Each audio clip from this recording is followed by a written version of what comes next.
일제강점기에 강압에 고통받는 조국의 현실을 가슴 아프게 고민했던, 또 어둡고 가난한 삶 속에서 인간의 삶과 또 고뇌를 사색했던 기독교인인 할아버지의 영향을 받았다고 알려지는 독립운동가이자 시인인 윤동주의 십자가라고 하는 시가 있습니다. 제가 읽어드릴게요. 쫓아오던 햇빛인데 지금 교회당 꼭대기 십자가에 걸리었습니다. 첨탑이 저렇게도 높은데 어떻게 올라갈 수 있을까요? 종소리도 들려오지 않는데 휘파람이나 불며 서성이다가 괴로웠던 사나이, 행복한 예수 그리스도에게처럼 십자가가 허락된다면 모가지를 들이우고 꽃처럼 피어나는 피를 어두워가는 하늘 밑에 조용히 흘리겠습니다. 윤동주 시인의 십자가입니다. 시인이 어느 날 교회당에 십자가를 올려보면서 예수 그리스도처럼 행복한 피 흘림을 허락받기를 기도하고 있습니다. 저는 이 시를 보면서 주목하지 않을 수 없었던 게 시인이 십자가의 예수님을 행복한 예수 그리스도라고 표현했다는 겁니다. 여러분 아시는 것처럼 당시 로마에서 십자가는 최악의 형벌이었습니다. 극심한 고통과 목마름, 게다가 모욕과 수치심을 겪어야 했죠. 십자가 형벌은 인간이 느낄 수 있는 최고의 육체적, 정신적 고통이었습니다. 그렇다면 예수님을 불행했던 예수님, 괴로웠던, 고통스러웠던 예수님이라고 이야기한다면 이해가 빠를 텐데 시인은 그 예수님을 행복한 예수 그리스도라고 말하고 있습니다. 이유가 뭐일까요? 이런 거 아니었을까요? 예수님에게 십자가는 하나님께서 자신을 이 땅에 보내신 목적이었습니다. 모든 인류를, 저와 여러분을 죄와 사망에서 구원하시기 위해 하나님은 계획을 세우고 계셨고 그 일을 예수님에게 맡기셨던 거지요. 바로 이 십자가는 예수님을 향하셨던 하나님의 비전이었던 거지요. 그리고 예수님은 그 십자가의 의미를 잘 알고 계셨던 겁니다. 그래서 시인은 그 예수님의 십자가를 행복한 예수님이라고 말하면서 오히려 그 십자가를 지금 부러워하고 있습니다. 그래서 자신에게도 그 예수 그리스도에게처럼 십자가가 허락된다면 기꺼이 꽃처럼 피어나는 피를 조용히 흘리겠다고 고백하고 있는 것입니다. 그렇다면 이 시인이 이야기하는 십자가는 도대체 무슨 의미일까? 자신에게 십자가가 허락된다면 본인도 기꺼이 피를 흘리겠다고 말하는 이 의미는 도대체 무엇일까요? 여러분, 하나님께서 예수님을 이 땅에 보내신 뜻과 우리를 이 땅에 보내신 뜻은 분명히 다르지요. 십자가가 예수님에게 하나님의 뜻이었다면 역시 시인도 그 십자가를 자신을 향하신 하나님의 계획, 하나님의 뜻이라고 여긴 것이 아니었을까? 그래서 예수님께서 우리를 초청하시면서 자기를 부인하고 자기의 십자가를 지고 주님을 따르라고 말씀하셨던 것처럼 말입니다. 그래서 지금 이 시인도 예수님처럼 자신에게 주어진 하나님의 목적과 비전을 기꺼이 피 흘리기까지 감당하겠다라고 고백한 거였습니다. 주님의 십자가를 부러워하고 그 십자가에 매달리신 예수 그리스도를 행복하다고 볼 수 있었던 시인의 관점은 자기 역시 그렇게 분명한 하나님의 비전이 주어진다면 주님이 그 십자가를 지고 가셨던 것처럼 본인도 그 일을 감당하겠다라고 고백하고 있는 것이었습니다. 사람은 자신을 못 박아도 좋을 만한 진정한 의미 있는 삶의 길을 걸어갈 때 가장 행복한 것입니다. 여러분은 어떠십니까? 우리 모두 이 시인처럼 주님의 십자가를 바라볼 때마다 과연 나를 향하신 하나님의 계획은 무엇일까 더 깊이 있게 고민하면서 기꺼이 그 길을 가기를 원하고 그 예수님을 행복하게 바라보면서 우리 역시 피 흘리기까지 그 길을 갈 수 있는 사람들이 되었으면 좋겠습니다. 그것이야말로 광야 같은 인생에서 꽃을 피우는 아름다운 삶이 아닐까요? 우리는 지난 2주 동안 광야에서 광야 같은 삶을 살고 있었던 모세의 인생을 생각해 보았습니다. 태어나면서부터 난관이 있었고 부모의 믿음으로 자신의 생명을 지키기는 했습니다. 좋은 일인지 어찌된 일인지 모르지만 그는 40여 년을 애굽의 궁궐에서 보내면서 굉장히 뛰어난 인물이 되었습니다. 하지만 그렇게 그의 인생이 잘 나가게 된 것은 아니었습니다. 하루아침에 살인을 저지르게 되고 왕자에서 살인자로 전락한 채 그는 광야에 쫓겨가게 됩니다. 도망자의 인생으로 40여 년을 살게 되었습니다. 무미건조한 아무 일도 일어나지 않는 삶을 살고 있었던 그 어느 날 그에게 정말 깜짝 놀랄 만한 일이 벌어지게 되지요. 바로 하나님께서 그를 찾아오신 것이었습니다. 그리고 그 어떤 새로운 일도 기대할 수 없었던 모세의 삶에 말 그대로 광야 같은 그 어떤 꽃도 피워낼 수 없는 메마르고 척박한 인생길이었으나 오아시스가 되시는 하나님을 만나고 그는 나머지 40년의 인생을 출애굽이라고 하는 위대한 역사의 지도자로 쓰임받게 된 것입니다. 말 그대로 광야 같은 인생에서 그는 꽃을 피우게 되었지요. 바로 하나님 때문이었습니다. 사랑하는 여러분, 우리의 인생도 그럴 수 있습니다. 점점 젊을 때 어릴 때 품었던 꿈들이 사그라들기 시작하고 에휴 적당히 그럭저럭 큰 탈 없이 살면 되지 그냥 먹거나 살면 돼 라고 하면서 점점 우리의 인생이 길들여져 가는 건 아닐까. 하지만 그렇게 생각하는 자신도 알고 있습니다. 그런 생각을 할 때마다 왠지 모르게 서글프기도 하고 정말 이게 내 인생이 전부일까 싶은 생각이 들기도 하지요.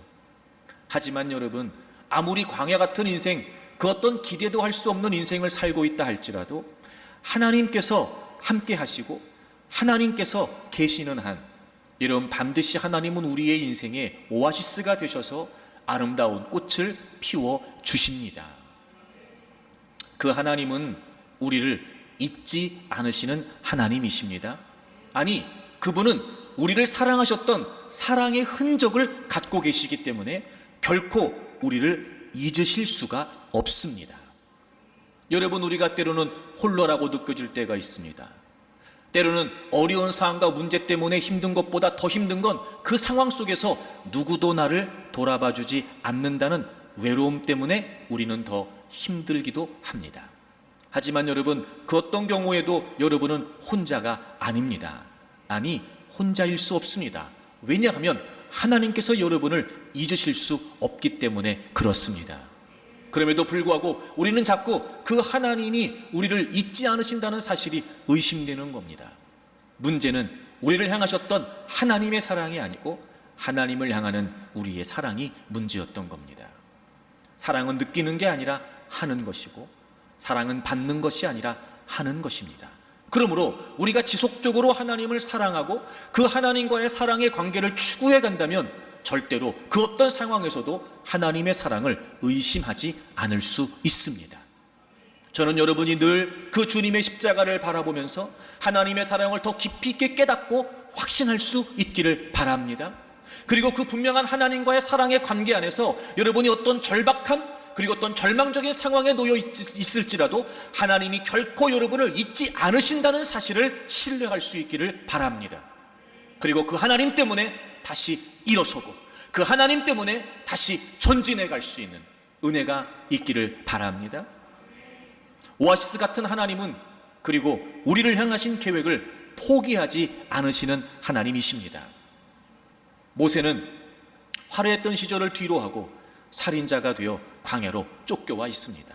그런데 하나님께서 그를 찾아오시더니 그에게 하나님의 계획, 이스라엘을 애굽에서부터 건져내시겠다고 하는 계획을 말씀하시고, 그보다도 황당한 사실은 그렇게 80세의 노인이 되어 있는, 살인을 저지르고 도망쳐와 있는 그에게 말씀하시는 거예요. 내가 너를 통해서 이스라엘을 애굽에서 건져내시겠다는 겁니다. 가당치도 않지요, 여러분. 차라리 40세 왕자였을 때는 모르겠어요. 하지만 지금 그에게 지도자라니요, 그것도 출애굽의 위대한 역사를 이끌어내야 된다니요, 여러분 본인도 그걸 믿을 수 없었을 겁니다. 하지만 하나님께서는 분명히 그에게 말씀하셨습니다.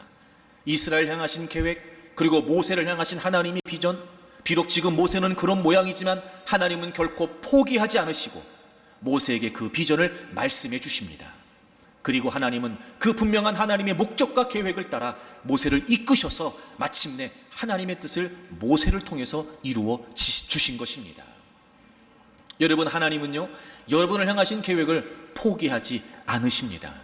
아니, 포기하실 수 없습니다. 왜냐하면 하나님은 여러분을 이 땅에 보내실 때부터 하나님의 기업으로 보내셨기 때문에 그렇습니다.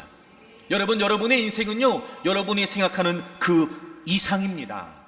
그러니 결코 여러분이 바라보는 시각, 세상에서 여러분을 보는 시각, 또 다른 누군가가 여러분을 보는 시각 때문에 여러분의 인생을 하찮게 혹은 여러분의 인생을 소홀히 여기지 않기를 바랍니다.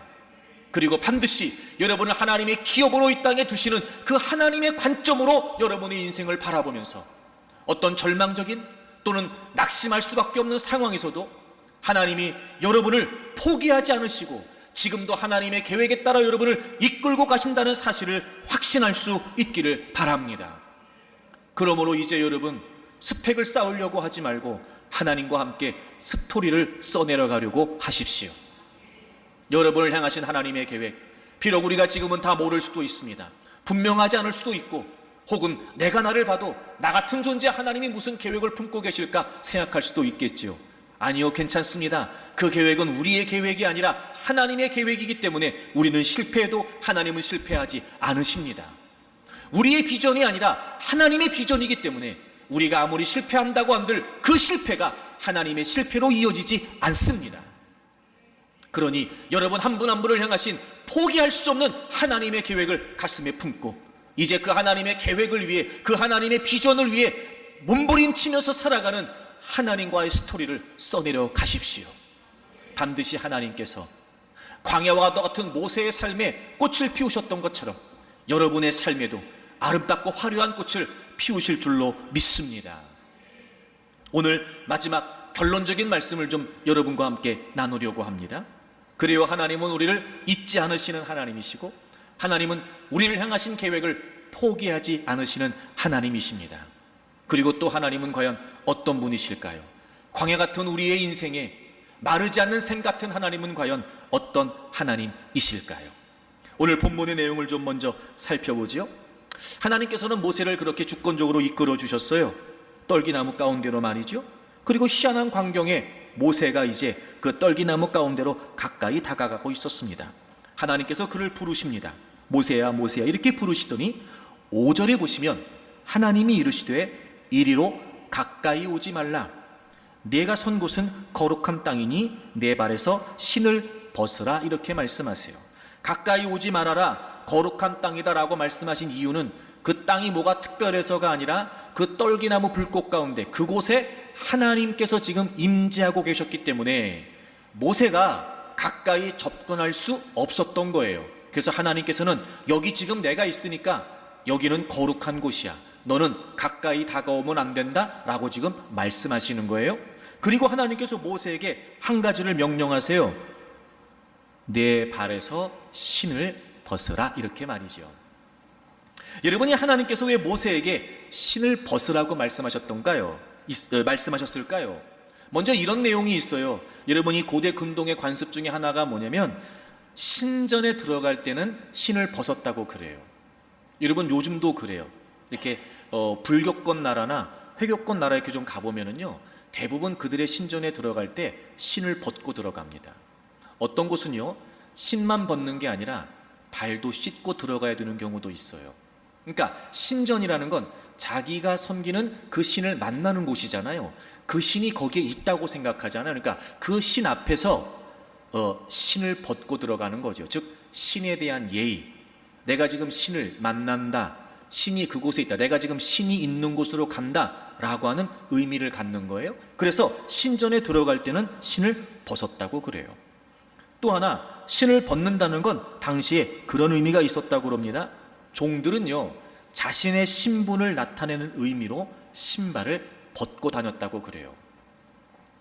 저는 이 두 가지 의미가 다 포함되어 있다고 생각을 해요. 지금 그곳에 하나님이 계시잖아요.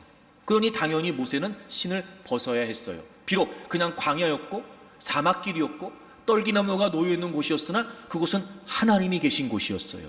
그러니 당연히 모세는 신을 벗어야 됐지요.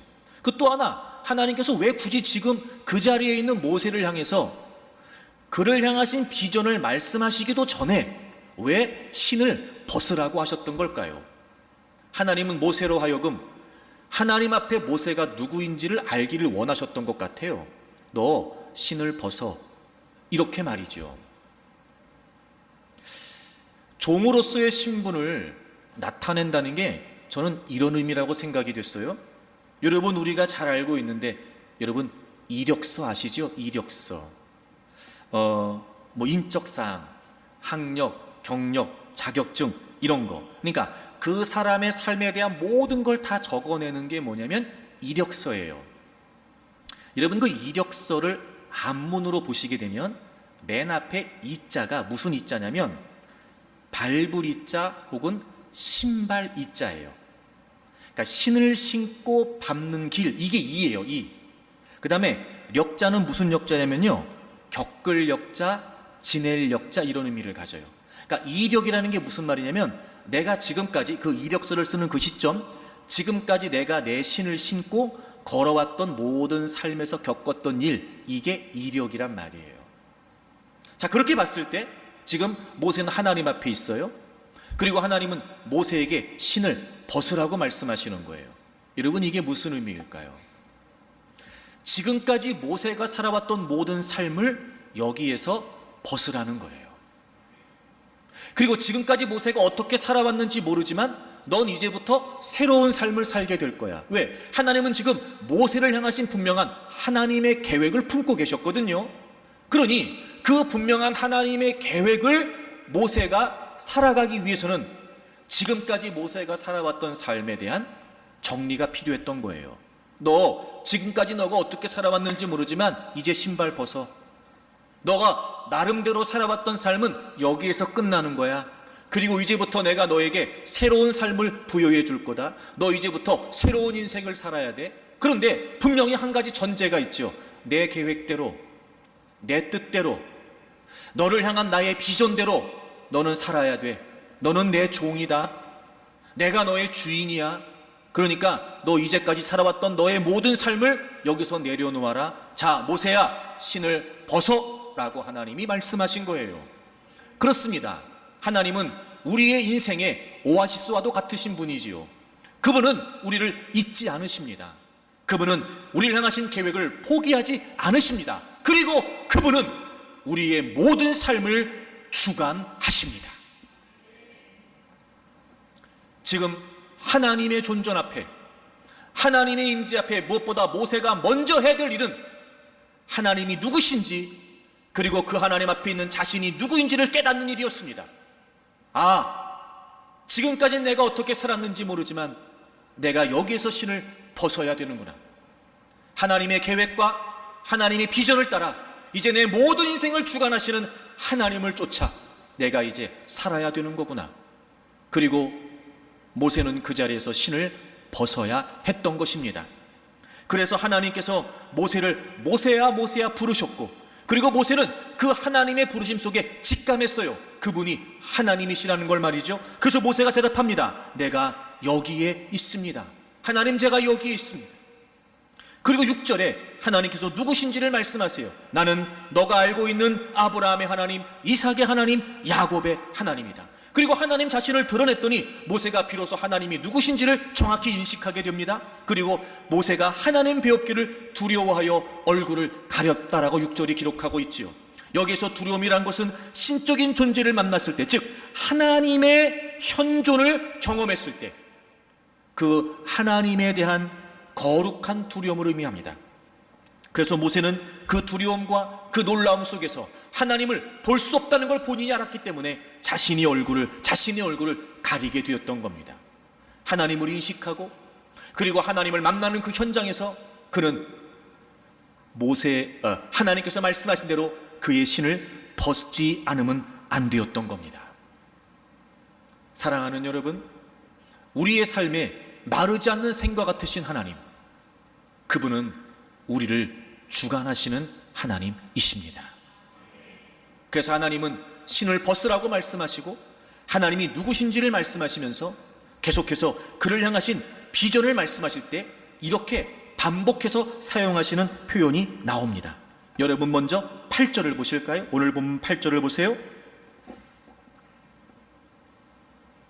8절을 보시면 내가 내려가서 그들을 애굽인의 손에서 건져낸다.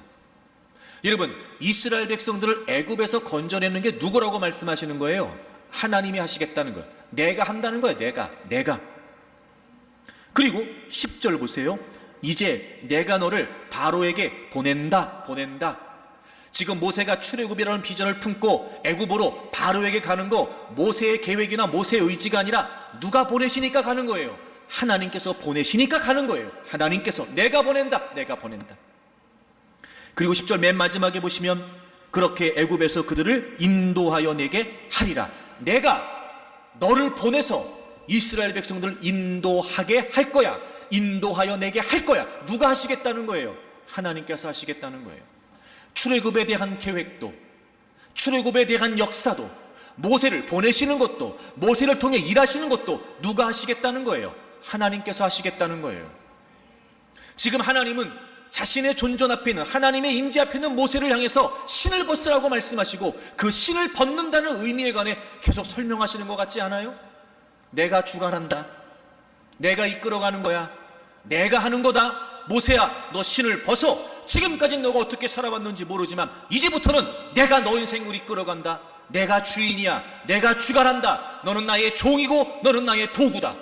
내가 너를 보낸다. 내가 너를 통해 이스라엘 건져낸다. 내가 이스라엘을 출애굽시킨다. 하나님은 계속해서 하나님 자신이 지금 자신 앞에 있는 그 모세의 주관자가 되신다는 사실을 알려주고 계시는 겁니다.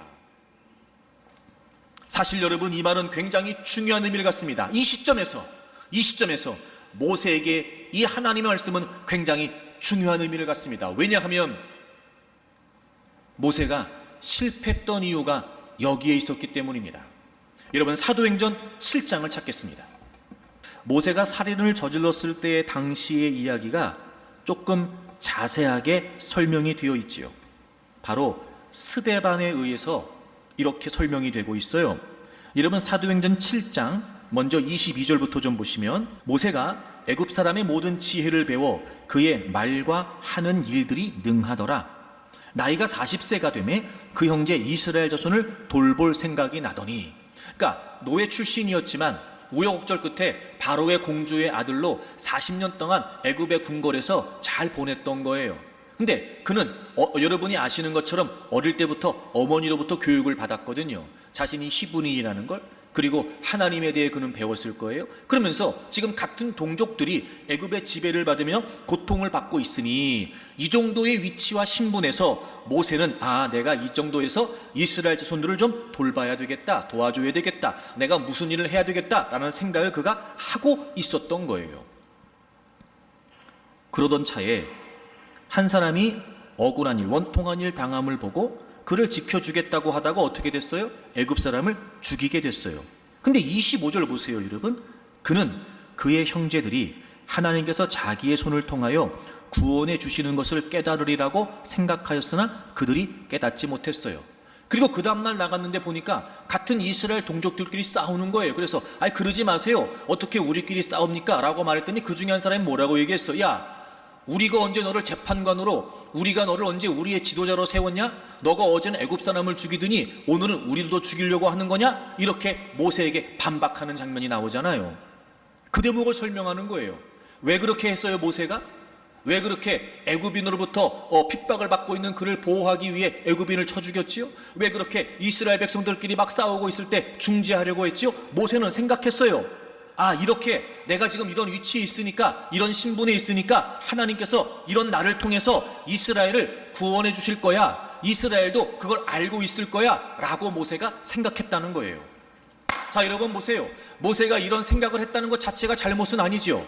그건 여러분 좋은 생각이고요. 오히려 이런 상황에 이런 생각을 안 한다면 그게 나쁜 놈이죠. 근데 모세는 그렇게 생각했어요. 너무 좋은 생각이에요. 문제가 뭐예요?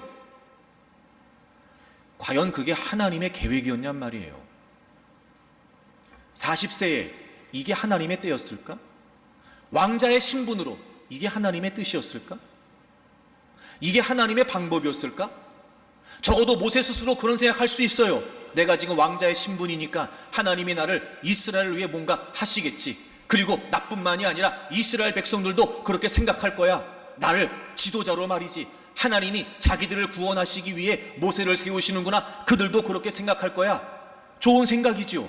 하지만 그건 모세의 생각이었을 뿐, 과연 그것이 그를 향한, 이스라엘을 향한 하나님의 계획이며 비전이었겠냔 말이에요.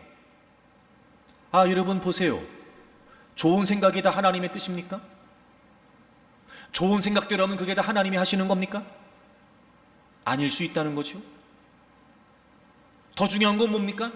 지금이 하나님의 때인가? 이것이 하나님의 방법인가? 지금의 나를 하나님이 이렇게 쓰시려고 하는 걸까? 여러분, 이게 더 중요하단 말이에요. 즉, 우리의 인생은 하나님께서 이끌어 가시는 거예요. 하나님께서 주관해 가시는 겁니다. 제가 늘 그런 표현을 씁니다만, 하나님의 때가 가장 적절한 때이고 하나님의 방법이 가장 적합한 방법입니다. 왜? 우리의 인생을 계획하시고 이끌어 가시는 분은 하나님이시니까요. 그럼 모세가 이 대목에서 자기가 그런 생각을 했다면 한 번쯤 하나님께 여쭤봤어야지요. 한 번쯤 하나님의 계획을 확인했었어야지요. 근데 모세는 그렇게 하지 않았어요. 그래요, 이게 나쁜 생각은 아닙니다. 이게 잘못된 생각은 아니에요. 하지만 하나님의 때와 방법은 아니었던 거지요. 그리고 모세는 실패를 하게 되고 결국 어쩔 수 없이 살인자로 전락하여 광야로 쫓겨올 수밖에 없었던 겁니다. 그런 실패가 모세에게 있었어요. 그리고 40년의 세월이 흘러 하나님이 다시 그에게 나타나서 말씀하십니다. 너 신발 벗어. 지금까지 살아왔던 80년 너 맘대로 살았지? 네 뜻대로 살았지? 나름대로 살았지? 안 된다. 내가 너를 향한 계획을 이루어 갈 거야. 이제 내 계획을 통해, 내 비전을 통해 너를 새로운 삶으로 내가 이끌어 갈 거다. 너 신발 벗어라. 하나님 말씀하시는 거예요. 여러분, 정말 메마르고 척박한 여러분의 삶에 아름다운 꽃을 피우고 싶으시지요? 그래요. 그런데 그 꽃은요, 내가 피우는 게 아니고요, 하나님께서 피우시는 거예요. 여러분, 하나님을 여러분의 주관자로 인정하셔야 됩니다. 여러분의 삶을 이끌어 가시는 전적인 권위와 권한이 하나님께 있다는 걸 인정하셔야 됩니다. 그리고 우리는 철저히 그분의 임재 앞에, 철저히 하나님의 존전 앞에 머리를 조아리고 우리의 신을 벗고 하나님이 이끌어 가시는 대로, 그리고 하나님께서 주관하시는 대로 우리는 그분의 통치와 다스리심을 따라 한 걸음 한 걸음 걷게 되면 우리가 상상하지도 못했던 아름다운 꽃들을 하나님께서는 우리 인생에 펼쳐 주실 것입니다. 오늘 우리에게 필요한 게 뭘까요? 하나님이 내 인생을 주관하시는 분이라는 걸 우리가 인정하는 겁니다. 사실 이 대목은 저 역시도 부끄럽고, 그래서 저는 한 이야기를 생각할 때마다 하나님 앞에 정말 죄송스럽고 또 모자란 저의 모습을 고백하지 않을 수 없습니다. 여러분, 마태복음 8장에 보시면 백부장의 이야기가 나오지요. 그의 하인이 중풍병에 걸리게 되고 예수님에게 도움을 요청하고자 주님을 찾아오게 됩니다. 주님, 제 하인이 중풍병에 걸렸습니다. 주님 좀 고쳐주세요. 주님께서 그래 너의 집으로 가자라고 주님이 말씀하십니다. 그때 이 백부장이 이렇게 이야기를 하지요. 저기 그런데요 주님, 저는 주님이 우리 집에 오시는 것을 감당하지 못합니다. 그러니 말씀만 해주세요 라고 이야기를 해요. 영어 성경을 보게 되면 그 감당하지 못한다는 말을 어떤 단어를 쓰고 있냐면 deserve라고 하는 단어를 써요. deserve. 무엇하는 가치, 무엇 할 만한 자격, 이런 뜻이에요. 이런 거예요. 주님이 우리 집에 오실 만큼 제가 그렇게 가치 있는 존재가 아닙니다. 주님을 제가 맞이할 만큼 그럴 자격이 있는 자가 저는 아닙니다. 여러분, 이 감당하지 못한다는 단어가 또 어디에 동일한 단어가 사용되냐면 마태복음 3장에 보면 침례 요한이 예수님에 관해 이야기하면서 나는 저 예수님의 신을 들기도 감당하지 못한다, 이런 표현 나와요. 그 단어가 동일한 단어예요. 그러니까 이런 거죠. 침례 요한도 예수님이 어떤 분이신지를 분명히 알았던 거예요. 그분의 신적인 권위를 인정했던 겁니다. 이 백부장 역시 마찬가지였습니다. 이방인이었으나 예수님이 단순히 어떤 능력을 행하는 선지자급이 아니라 그분은 정말 하나님의 아들 그리스도이신, 즉 신적인 권위가 있는 분이라는 걸 이 백부장도 알고 있었던 거예요. 그러니 그분에게 도움을 구하기 위해 나와서 요청을 했으나 그분께서 자신의 집에 들어오신다니, 아니 나 같은 존재, 이런 나같이 하찮은 존재의 집에 어떻게 주님이 들어오실 수 있겠냐는 거예요. 그래서 저는 감당할 만한 사람이 못 됩니다. 저는 주님을 맞이할 만한 가치 있는 존재가 되지 못합니다 라고 고백하고 있는 거지요. 아하, 여러분 보세요. 지금 이 백부장에게는 주님의 은혜가 절실했습니다. 주님의 도우심이 절박했다고요. 근데 그 이전에 뭐가 필요했어요? 주님의 권위를 인정하는 게 먼저였어요. 그래요, 여러분. 척박하고 메마른 광야 같은 인생에 주님의 도우심이 없이 어찌 우리가 살 수 있겠습니까? 주님의 이끄심, 때마다 시마다 우리를 돌보시고 살피시는, 또 공급하시고 채우시는 주님의 은혜가 없이 우리가 어찌 광야 같은 인생을 살아낼 수 있겠습니까? 불가능합니다. 그런데 여러분, 우리는 주님을 향해 은혜만 내놓으라는 겁니다. 정말 주님이 필요하다면, 그 정말 주님의 은혜가 절박하다면, 그저 주님 앞에 엎드렸다면 그보다 먼저 주님이 어떤 분이신지를 인식해야 되잖아요. 근데 우리는 그 주님의 권위는 인정하려고 들지 않습니다. 오히려 내가 필요로 하는 것들을 은혜라고 포장하여 내 생각대로, 내 뜻대로, 내 계획대로 일이 잘 되기를 원하니까 하나님 은혜 주십시오라고 은혜를 구하면서 정작 내가 은혜를 구하는 그 하나님이 절대자이시며 그분이 내 모든 삶을 주관하시는, 심지어 내 생명의 여탈권까지도 쥐고 계시는 분이라고 하는 그 하나님의 전적인 권위를 우리가 인정하지 않는 겁니다. 여러분 잊지 마세요. 광야에서 꽃을 피우는 것은 내가 하는 것이 아니라 하나님께서 하시는 겁니다. 우리는 그분의 계획과 그분의 목적을 따라 이 땅에 하나님의 도구로, 하나님의 거룩한 도구로 존재하는 것이지, 여러분 우리의 인생을 우리 마음대로 사는 거 아닙니다. 내 고집대로 살 수 없습니다. 내 뜻대로 사는 거 아닙니다. 우리의 인생을 주관하시는 분은 바로 하나님이십니다. 그러니 여러분, 정말 광야와도 같은 인생에 주님의 도우심과 은혜로 말미암아 아름다운 꽃을 피우는 인생이 되기를 원한다면 오늘 이 자리에서라도 여러분의 신을 벗어야 됩니다. 지금까지 어떻게 살아오셨습니까? 무엇을 계획하며 사셨습니까? 무엇을 꿈꾸며 살아오셨습니까? 혹이라도 여러분이 주인 되어 살았다면, 여러분이 여러분의 삶의 주인의 행세하며 살아왔다면 여러분이 이제 멈춰야 됩니다. 신을 벗어야 됩니다. 그리고 하나님께서 우리를 주관하시는 하나님이시라는 사실을 겸허히 인정하고 고백하고 그분을 따르려고 할 때 비로소 우리의 인생이 열려지게 되고 광야 같은 우리의 인생에 꽃을 피울 수 있습니다. 사실 여러분, 우리 인간의 역사는 자유라고 하는 미명으로 하나님으로부터 탈출하여 도피하여 마음대로 살려고 하는 역사였습니다. 하나님께서 우리 인간을 하나님의 형상대로 만드시고 하나님의 생명을 부여해 주셨습니다. 모든 걸 다 누리며 살아갈 수 있도록 삶의 조건, 생명의 조건도 하나님께서 다 허락해 주셨습니다. 그런데 그런 인간이 하나님을 떠나 자신이 주인 되려고 하나님이 금하신 선악과를 따먹게 되고 그렇게 타락하면서 인간의 역사는 시작되지요. 여러분, 인간의 역사는 자유를 빌미로 하나님으로부터 도피하려는 것이 인간의 역사였습니다. 그리고 그 이후로부터 계속해서 인간의 문명은 점점 하나님으로부터 멀어지려 하고 있습니다. 이제는 하나님을 인정하려고도 하지 않습니다. 그리고 하나님께서 세워놓으신 근본적인 질서까지도 다 무너뜨리고 있습니다. 마치 사람 스스로 존재하여 사람이 모든 것을 주관하고 사람이 제일인 양 말입니다. 하나님은 안 계신다는 듯이 말이죠. 하늘에 계신 하나님은 그냥 거기 계십시오. 이 땅에는 우리가 살고 있으니까 내 마음대로 내가 주인 되어 살겠습니다. 그러고 있는 거 아닌가요, 지금? 하지만 여러분, 정말 끔찍한 결과가 뭔지 아십니까? 그래서 우리가 하나님으로부터 도피하여 정말 여러분 마음대로 살 수 있는 자유를 얻었나요? 아니요. 여러분, 우리는 또 다른 굴레 속에 갇혀 있습니다. 죄의 지배를 받지요. 여러분, 사망의 종로로 탑니다.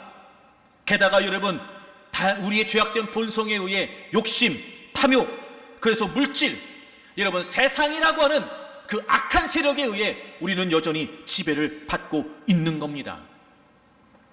하나님으로부터 벗어나는 그것이 자유라고 추구해 왔지만 사실 진정한 자유는 우리에게 주어지지 않았습니다. 어쩌면 자유를 향한 하나님으로부터의 도피라고 말할지 모르지만 그건 자유를 포기한 것과 마찬가지였습니다. 오히려 진정한 자유를 얻기를 원한다면 우리는 하나님께로부터 도피하는 것이 아니라 오히려 하나님께로 향해야 되는지도 모릅니다. 아니, 하나님께로부터 도피하는 것이 아니라 하나님께로 향해야 진정한 자유가 우리에게 주어집니다. 새들은 하늘에서 자유롭습니다.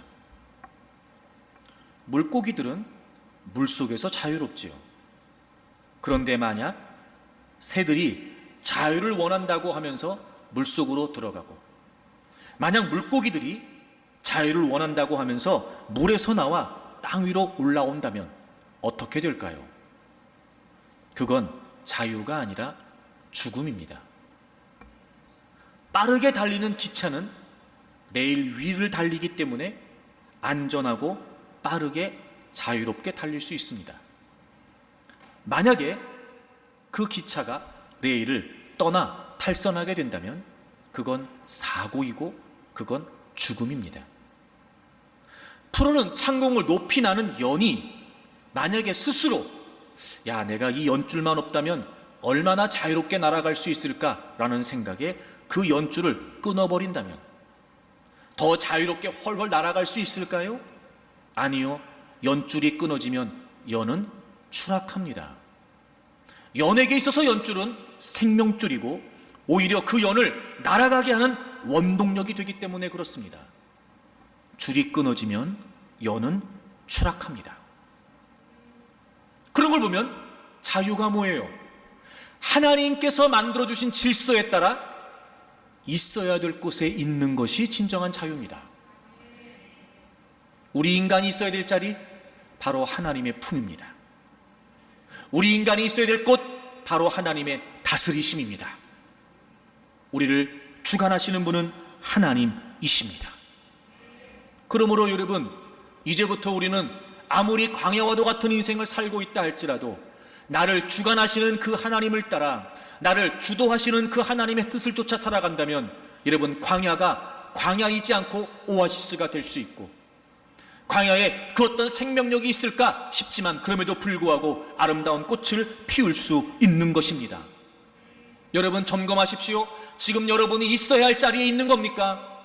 하나님의 다스리심, 하나님의 통치하심 안에 있으려고 하는 겁니까? 아니면 여러분 마음대로 살아가 보고자 하나님으로부터 탈출하여 자유를 향해 달려가고 있다고 말하지만 오히려 그것이 또 다른 굴레 속에서 점점 우리의 인생을 무너뜨리게 하고 있는 건 아닐지. 사랑하는 여러분, 진정한 자유를 얻기를 원한다면 하나님으로부터의 탈출이 아니라 하나님께로 향하는 마음이 필요합니다. 그럴 때 우리는 진정한 자유를 누릴 수 있으며, 그럴 때 우리는 아름다운 꽃을 피울 수 있습니다.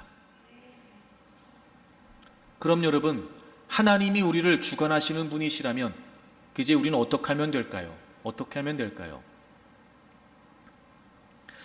독일 히틀러 정권 시대 때 반나치 운동을 펼치면서 동시에 교회를 공격하는 정권에 투쟁을 했던 신학자이자 목사 본 회퍼가 있습니다.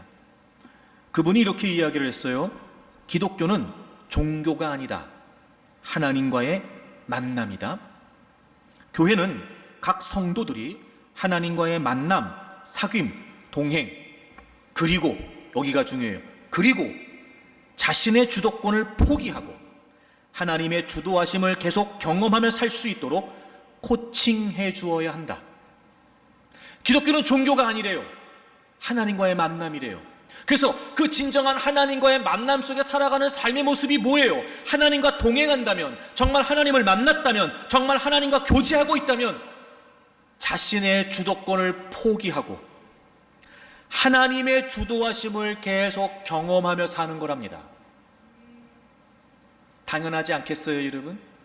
정말 하나님을 만났다면 그분이 어떤 분이신지 알겠죠? 모세가 그랬던 것처럼 말입니다. 정말 하나님을 만났다면 여러분, 그분 앞에 내가 어떤 존재인지를 알게 될 겁니다. 그리고 지속적으로 그분과의 사귐이 있다면 여러분, 우리는 내 인생은 나의 것이라고 주장하면서 그 주도권을 쥐면서 살아갈 수가 없습니다. 왜요? 하나님이 누구신지 아니까요. 그러므로 정말 하나님과 만나 하나님과 교제하고 하나님과 사귀는 것이 진정 우리의 신앙의 본질이라면 우리는 우리의 주도권을 포기하고 하나님의 주도하심을 따라 사는 것이 마땅합니다. 7월 23일에 머니투데이에 올라온 기사를 보고 제가 정말 큰 충격을 받았습니다. 너무 하나님 앞에 부끄럽기도 했습니다. 짤막한 3편의 이야기를 여러분에게 들려드릴게요. 요즘 더 많이 우리에게 가까워지고 있는지 모르겠습니다. 여러분이 좋아하시는 31, 베스킨 라빈스요. 그 베스킨 라빈스의 공동 창업자인 어바인 라빈스의 외아들 존 라빈스의 이야기입니다. 아버지와 삼촌으로부터 회사를 경영하고 재산을 상속받으라는 권유를 받습니다. 그런데 이 존 라빈스가 그것을 거절합니다. 경영도 안 하겠다. 나는 재산도 상속받지 않겠다. 이유가 뭐였냐면 그는 채식주의자임과 동시에 환경운동가였습니다. 그래서 아이스크림을 비롯한 유제품과 축산물의 해악을 알리는 일을 하고 있었던 겁니다. 그는 상속을 포기하고 아버지의 사업인 아이스크림과 유제품의 유해성을 알리는데 앞장서고 있습니다. 아버지가 아이스크림에 평생을 바쳤다면 아들인 그는 다 포기하고 채식 위주의 건강한 식단을 알리는 것이 자신의 사명이라고 얘기합니다. 한 인터뷰에서 이렇게 얘기합니다. 환경이 파괴되고 어린이들이 굶주림으로 죽어가는데 32번째 맛에 아이스크림이나 만들고 있을 수는 없었습니다. 나는 내 결정을 후회하지 않습니다. 자신의 철학, 자신의 일을 위해 그는 어마어마한 재산과 회사의 경영을 포기한 겁니다. 말레이시아의 유나이티드 인더스트리의 회장인 억만장자 쿠 카이펑의 딸 안젤린 프란시스 쿠가 있습니다. 이 안젤린은 2008년도에 영국 옥스퍼드 대학에서 석사 과정 중에 만난 주디디아 프랜시스라고 하는 남성과 사랑에 빠지게 됩니다. 이 안젤린은 그 남성과 결혼을 하기로 약속하지요. 그런데 뜻밖의 아버지의 반대에 부딪히게 됩니다. 계속해서 아버지가 그 결혼을 반대합니다. 그리고 마지막 아버지의 통보입니다. 너가 계속해서 그 남자와 결혼을 하게 된다면 너에게 물려줄 재산, 여러분 놀라지 마세요. 4억 8천만 달러, 약 5,730억입니다. 이거 포기해야 된다. 안젤라는 그 유산을 포기하고 그 남자와 결혼합니다. 이렇게 데일리 메일과의 인터뷰에서 이야기합니다. 내게 주어졌던 막대한 부를 포기하는 것은 하나도 아쉽지 않습니다. 사랑을 찾은 지금 충분한 행복을 느낍니다. 자신의 사랑을 위해서 그는 막대한 재산을 포기했습니다. 말레이시아에서 3대 부호 중의 하나로 꼽히고 있는 아난다 크리슈난의 외아들 벤 아잔 시리파뇨가 있습니다. 그의 아버지 크리슈난은 자수성가한 억만장자로 그의 자산은 약 50억 달러, 우리나라 돈으로 6조 원에 이릅니다. 이 아들은 당연히 외아들이었기 때문에 이제 그 모든 유산을 물려받을 수 있는 재벌 2세와도 같았습니다. 그의 어머니가 태국계 혈통이었는데 18살 때 어머니의 가족들을 만나기 위해서 태국으로 갔다가 어떤 한 사찰을 방문하게 됩니다. 거기에서 수도승들이 살아가는 삶에 관심을 갖기 시작하더니 그는 속세를 떠나 승려가 되기로 결정을 합니다. 그리고 그는 아버지로부터 물려받을 수 있었던 6조 원의 재산을 포기하고 지금까지 20년이 넘도록 승려로 살아가고 있습니다. 자신이 만난 종교를 위해서 그는 그 막대한 재산을 포기하게 됩니다. 여러분, 이 세 가지 짤막한 이야기에 공통된 점을 지금 느끼고 계십니까? 자신에게 있어 진정한 대상을 만나게 되면 기꺼이 모든 주도권과 기득권을 포기할 수 있다는 거예요. 공통적으로 그들에게 나타나는 모습이었습니다. 포기. 여러분, 우리는 주관자 되시는 하나님을 만납니다. 이제 우리는 우리의 삶의 모든 기득권과 주도권을 포기해야 됩니다. 정말 내가 하나님을 만났다면, 정말 내가 그 하나님을 경험했다면 당연히 우리에게 나타내야 되는 반응은 뭐예요? 신을 벗고 내 삶의 모든 주도권을 포기하는 것입니다. 사실 이거는 어찌 보면 이해가 되지 않는 일일 수도 있습니다. 마치 이런 거지요. 제정신이야? 혹은 좋은 의미에서 저 일에 정말 미쳤구만. 저 남자에게 미쳤어. 아이고 미쳤네. 쉽게 말해 광인이 아니라면 어찌 자신의 모든 기득권과 심지어 목숨과도 같은 것들을 내려놓을 수 있겠냔 말입니다. 광인. 여러분, 그런 걸 보면 성경에 나타나 있는 정말 살아계신 하나님을 경험했던 모든 사람들은요, 그 시대에 광인처럼 살았습니다. 노아가 그랬습니다. 무슨 비가 40일 동안 온다고, 아니 무슨 산꼭대기에 방주를 만드냐. 여러분, 당시의 사람들이 그를 미쳤다고 비웃지 않았을까요? 하지만 그는 하나님의 말씀이 분명했습니다. 사도 바울은 어땠나요? 여러분, 그가 많은 사람들 앞에서 복음을 증거하기 시작하고 심지어는 권력 있는 사람들에게까지 복음을 증거하기 시작합니다. 그때 그 중에 한 사람이 이야기하지요. 바울아, 너가 지금까지 배웠던 그 지식 때문에 너가 미쳤다, 이렇게 얘기합니다.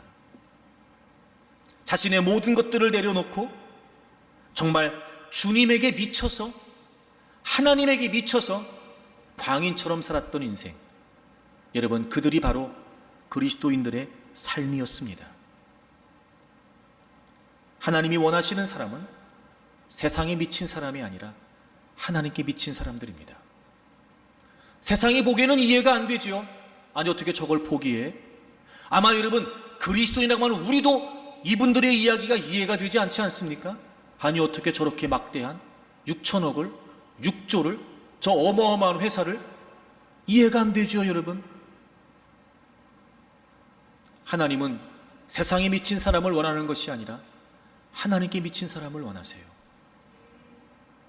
그러면 하나님은 그런 사람들을 통해서 하나님 자신의 일을 행하시는 겁니다.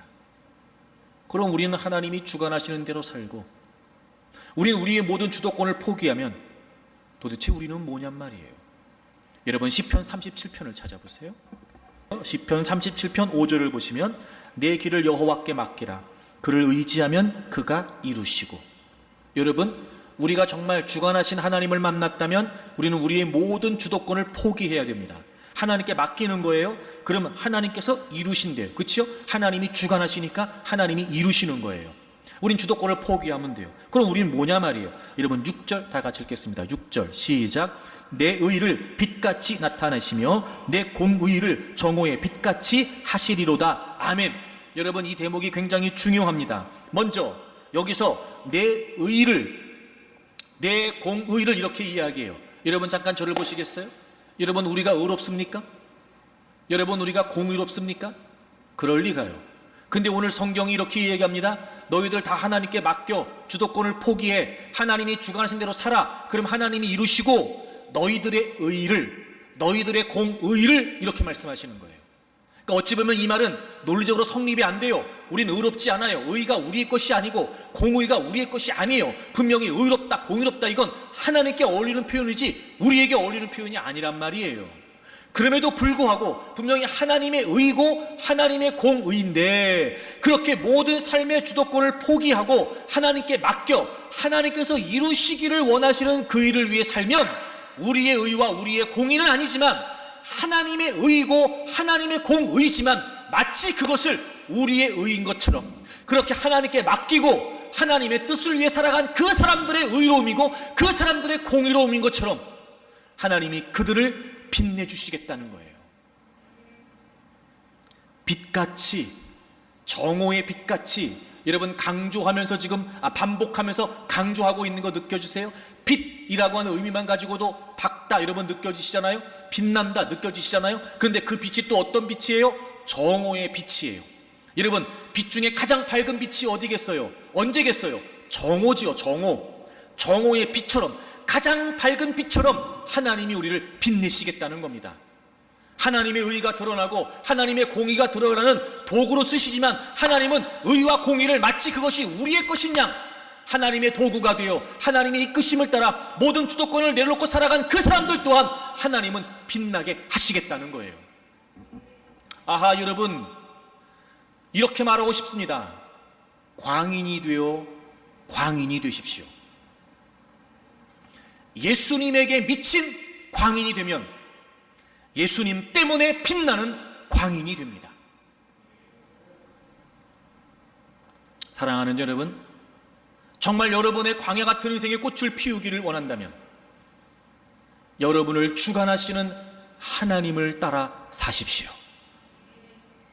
그분이 주인이시라는 사실을 인정하고 그분의 권위를 인정하면서 이제 여러분의 모든 삶의 주도권을 포기하십시오. 신을 벗어야 됩니다. 그리고 지금까지 여러분이 어떻게 살아왔는지를 한번 돌아보십시오. 그리고 진정 지금까지 여러분의 모든 삶의 이력이 족족이 그 신발을 신고 살아왔던 삶이 하나님의 주관하심을 따라 이끄심을 따라 그분의 다스림 속에 살아왔었는지, 만약에 그렇지 않았다면 여전히 여러분이 여러분의 인생의 주인인 것처럼 살아왔다면 오늘 이 자리에서 신을 벗어야 됩니다. 그리고 여러분의 인생의 주도권을 내려놓으십시오. 하나님께 맡기십시오. 포기하십시오. 누구는 자신이 원하는 상대를 만나 어마어마한 재산을 포기하고, 누구는 자신이 그 종교가 진짜라고 생각하여 어마어마한 상속을 포기하는데, 여러분 정말 살아계신 하나님을 만난 것이 확실하다면 우리 이제 우리의 주도권을 내려놓고 하나님의 이끄심을 따라 살아야 될 것입니다. 그러면 하나님은 하나님 자신의 뜻을 이루시는 일에 우리를 도구로 사용하시면서 그렇게 주님에게 미친 우리를 주님 때문에 빛나는 존재가 되게 하실 것입니다. 누군들 이해 못할 수 있습니다. 세상도 이해 못하고 여러분 주변에 누구도 이해 못할 수 있습니다. 하지만 괜찮습니다. 주님에게만 미치면 됩니다. 여러분의 남겨진 인생을 하나님이 원하시는 뜻을 이루어 아름다운 꽃을 피우는 인생을 살기를 바랍니다. 예수님에게 광인이 되어서 예수님 때문에 광인이 되기를 바랍니다.